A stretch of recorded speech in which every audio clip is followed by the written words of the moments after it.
Hello students, welcome to K2 Institute. So today we are going to start the chapter number 2 of class 12th Polity. The name of the chapter is Contemporary Centers of Power.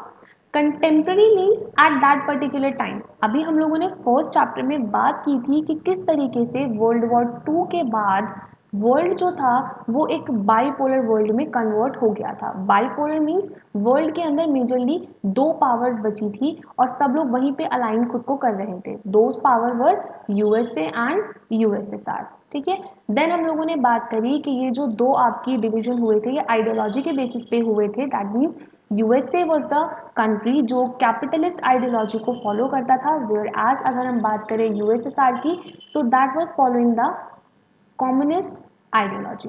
Right, फिर हम लोगों ने बात करी कि chapter के and में आते आते जब कोल्ड वॉर का पीरियड खत्म हुआ तो दिस यूएसएसआर अल्टीमेटली डिसइंटीग्रेटेड, जिसके हमने बहुत सारे रीजंस पढ़े, उसके कॉन्सिक्वेंसेस पढ़े, हम लोगों ने शॉक थेरेपी के बारे में बात किया, हम लोगों ने कंसिक्वेंसेस ऑफ शॉक थेरेपी के बारे में बात किया, एंड एट लास्ट हम लोगों ने इंडिया और रशिया के रिलेशंस के बारे में बात किया, एज वेल एज इंडिया और यूएसएसआर के रिलेशनशिप के बारे में बात करी। राइट, तो अब इस चैप्टर में हम लोग बात करेंगे कि जब बाइपोलर वर्ल्ड एंड हो गया, the end of bipolarity, chapter 1 यही था हमारा।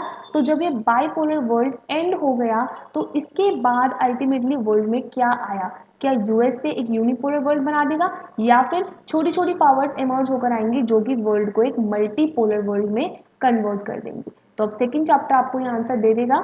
तो देखिए, जब यूएसएसआर डिसइंटीग्रेट हुआ और सब कुछ हुआ, उसके बाद में ऐसा नहीं था कि यूएस से ही इकलौती पावरफुल कंट्री बची थी। We had so many other powers as well. तो आज हम उन्हीं सारी पावर्स के बारे में बात करेंगे कि उस टाइम पे, उस पर्टिकुलर पीरियड ऑफ टाइम पे ऑल्टरनेटिवली कौन कौन सी पावर्स थी जो इमर्ज हो रही थी throughout the world. Right, तो let's start the chapter.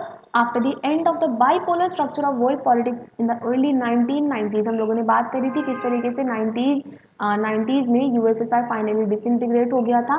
And USSR अगर डिसइंटीग्रेट हो गया तो दैट मीन्स यूएसएसआर खत्म, अब यूएस से बचा था। कंप्लीटली एक ही आइडियोलॉजी पूरे वर्ल्ड में अब प्रिवेल करेगी। ठीक है, but it became clear that alternative centers of political and economic power could limit America's dominance. अगर ये सारी आपकी जो भी हम इस चैप्टर में पढ़ने वाले हैं, अगर ये सारी alternate centres of power emerge नहीं होते तो डेफिनेटली अमेरिका डोमिनेंट बन जाता। ठीक है, अमेरिका अपनी हेजमनी क्रिएट कर लेता, बट ऐसा नहीं हुआ। क्यों? क्योंकि ये सारे जो ऑल्टरनेटिव सेंटर्स थे जो पावर के एमर्ज हुए after the end of the bipolar structure, इन्होंने अमेरिका को कभी भी अपनी हेजमनी एस्टेब्लिश करने नहीं दी। ठीक है, दस in Europe, the European union and in Asia. तो बेसिकली इस चैप्टर में हम लोग किस किस टॉपिक के बारे में बात करने वाले हैं? सबसे पहले हम लोग बात करेंगे यूरोपियन यूनियन के बारे में।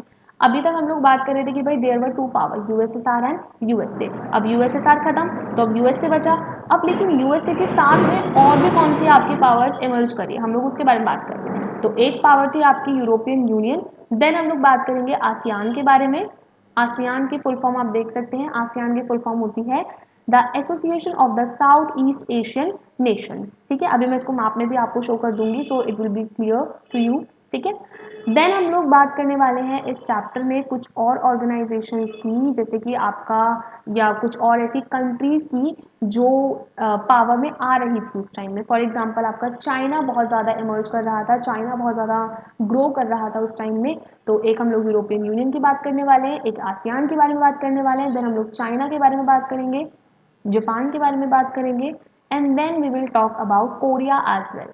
ठीक है, साउथ कोरिया पर्टिकुलरली। राइट, तो हम लोग इस चैप्टर में बेसिकली ये 5 टॉपिक्स को अपना कवर करेंगे। What was the history of European union, वो कैसे बना, कौन उसके मेंबर्स हैं, क्या उसका लोगो है, आसियान के मेंबर कौन है, what was the requirement of having such groupings. ठीक है, चाइना के अंदर ऐसा क्या हुआ कि चाइना इतना इकोनॉमिकली ग्रो कर रहा था, जापान के अंदर ऐसा क्या हुआ, कोरिया की क्या सिचुएशन थी। So that's all. ठीक है, okay.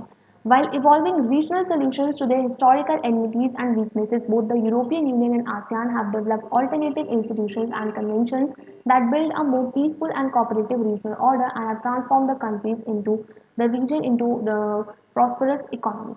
तो बेसिकली वही बता रखा है आपको इस पूरे पैराग्राफ के अंदर कि किस तरीके से जो ये ग्रुपिंग्स थी और ये जो कॉपरेशन था कंट्रीज़ का कि हम लोग एक ग्रुप बनाकर रहेंगे, तो इसने किस तरीके से एक तो अमेरिका को डोमिनेंस नहीं अपना ओन करने दिया, अमेरिका को डोमिनेंट पावर नहीं बनने दी, और दूसरा ये कि इन लोगों ने ग्रुपिंग्स बना के किस तरीके से अपने एक पर्टिकुलर रीजन में पीसफुल एटमॉस्फेयर मेंटेन करके रखा, पीस एस्टेब्लिश करी, और किस तरीके से जब पीस एस्टेब्लिश किया तो डेफिनेटली इकोनॉमी प्रॉस्परस हो गई। ठीक है, इन लोगों ने आपस में अच्छे से ट्रेड किया, अच्छे से आपस में कॉपरेट किया, जिसकी वजह से यहाँ पर जो कंडीशन थी वो काफ़ी पीसफुल हो गई और इकोनॉमी भी कैसी हो गई, काफ़ी अच्छी हो गई।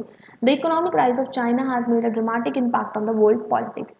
अब जब चाइना ग्रो करने लग गया था, चाइना की इकोनॉमी राइज करने लग गई थी, तो इसका वर्ल्ड पॉलिटिक्स के ऊपर भी काफ़ी गहरा असर देखने को पड़ा। तो इस चैप्टर में हम यही सब चीज़ों के बारे में बात करेंगे and assess their possible role in future, और हम ये भी देखेंगे कि फ्यूचर में क्या ऐसा हो सकता है कि कोई एक पर्टिकुलर पावर कोई इंपॉर्टेंट रोल प्ले करे, तो हम उसके बारे में भी एक वे फॉरवर्ड ले लेंगे। ठीक है, ओके। तो एक बार ये पिक्चर है, कई बार पिक्चर रिलेटेड क्वेश्चन भी आ जाते हैं। ठीक है, यहाँ पे आपको एक बैनर दिख रहा है जिसमें लिखा हुआ है the socialist road is the broadest of all.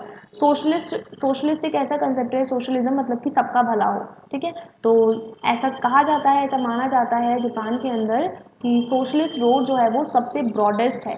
जितने भी आपके तरीके हैं, beat your capitalist ideology, communist ideology, socialist road सबसे बेस्ट है, सबसे ज़्यादा ब्रॉड है, क्योंकि इसमें स्कोप बहुत ज़्यादा है। ठीक है, the two images here represent two phases of the history of the China. ये बेसिकली आपको चाइना के दो फेजेस के बारे में बताता है। The red poster the socialist road is the broadest of all represent the ideology that guided China during its early phase after the revolution. The photograph below is that of the city of Shanghai, the symbol of China's new economic power. तो ये basically आप देख के समझ सकते हैं कि इस पिक्चर में आपको कंपैरिजन बता रखा है कि भाई चाइना के अंदर पहले जो आइडियोलॉजी फॉलो की जाती थी वो सोशलिस्ट आइडियोलॉजी फॉलो की जाती थी, राइट। चाइना के अंदर इनिशियली सोशलिस्ट आइडियोलॉजी को फॉलो किया जाता था, दैट मीन्स सब इक्वल होंगे, सब बराबर होंगे, कोई प्राइवेटाइजेशन नहीं होगा। बट करेंटली चाइना के अंदर क्या है, चाइना कैपिटलिस्ट आइडियोलॉजी को फॉलो करता है, that means there is a lot of privatization. अब आप देख सकते हैं कि जब चाइना के अंदर प्राइवेटाइजेशन आया तो जो शंघाई जो कैपिटल है आपकी चाइना की, उसमें देखो आप कितना एडवांसमेंट देखने को मिल रहा है, टेक्नोलॉजिकली भी कितना ब्यूटीफुल लग रहा है, राइट। तो आपको वही कंपैरिजन बताया कि initially China was a follower और worshipper of socialist ideology, but later जब चाइना ने आपका प्राइवेटाइजेशन को अडॉप्ट किया, सब चीज़ प्राइवेटाइज कर दी, तो उसके बाद चाइना के अंदर इकोनॉमिक डेवलपमेंट हमें कितना अच्छा देखने को मिल रहा है। तो ये पिक्चर आपका वही कंपैरिजन को शो कर रही है, राइट।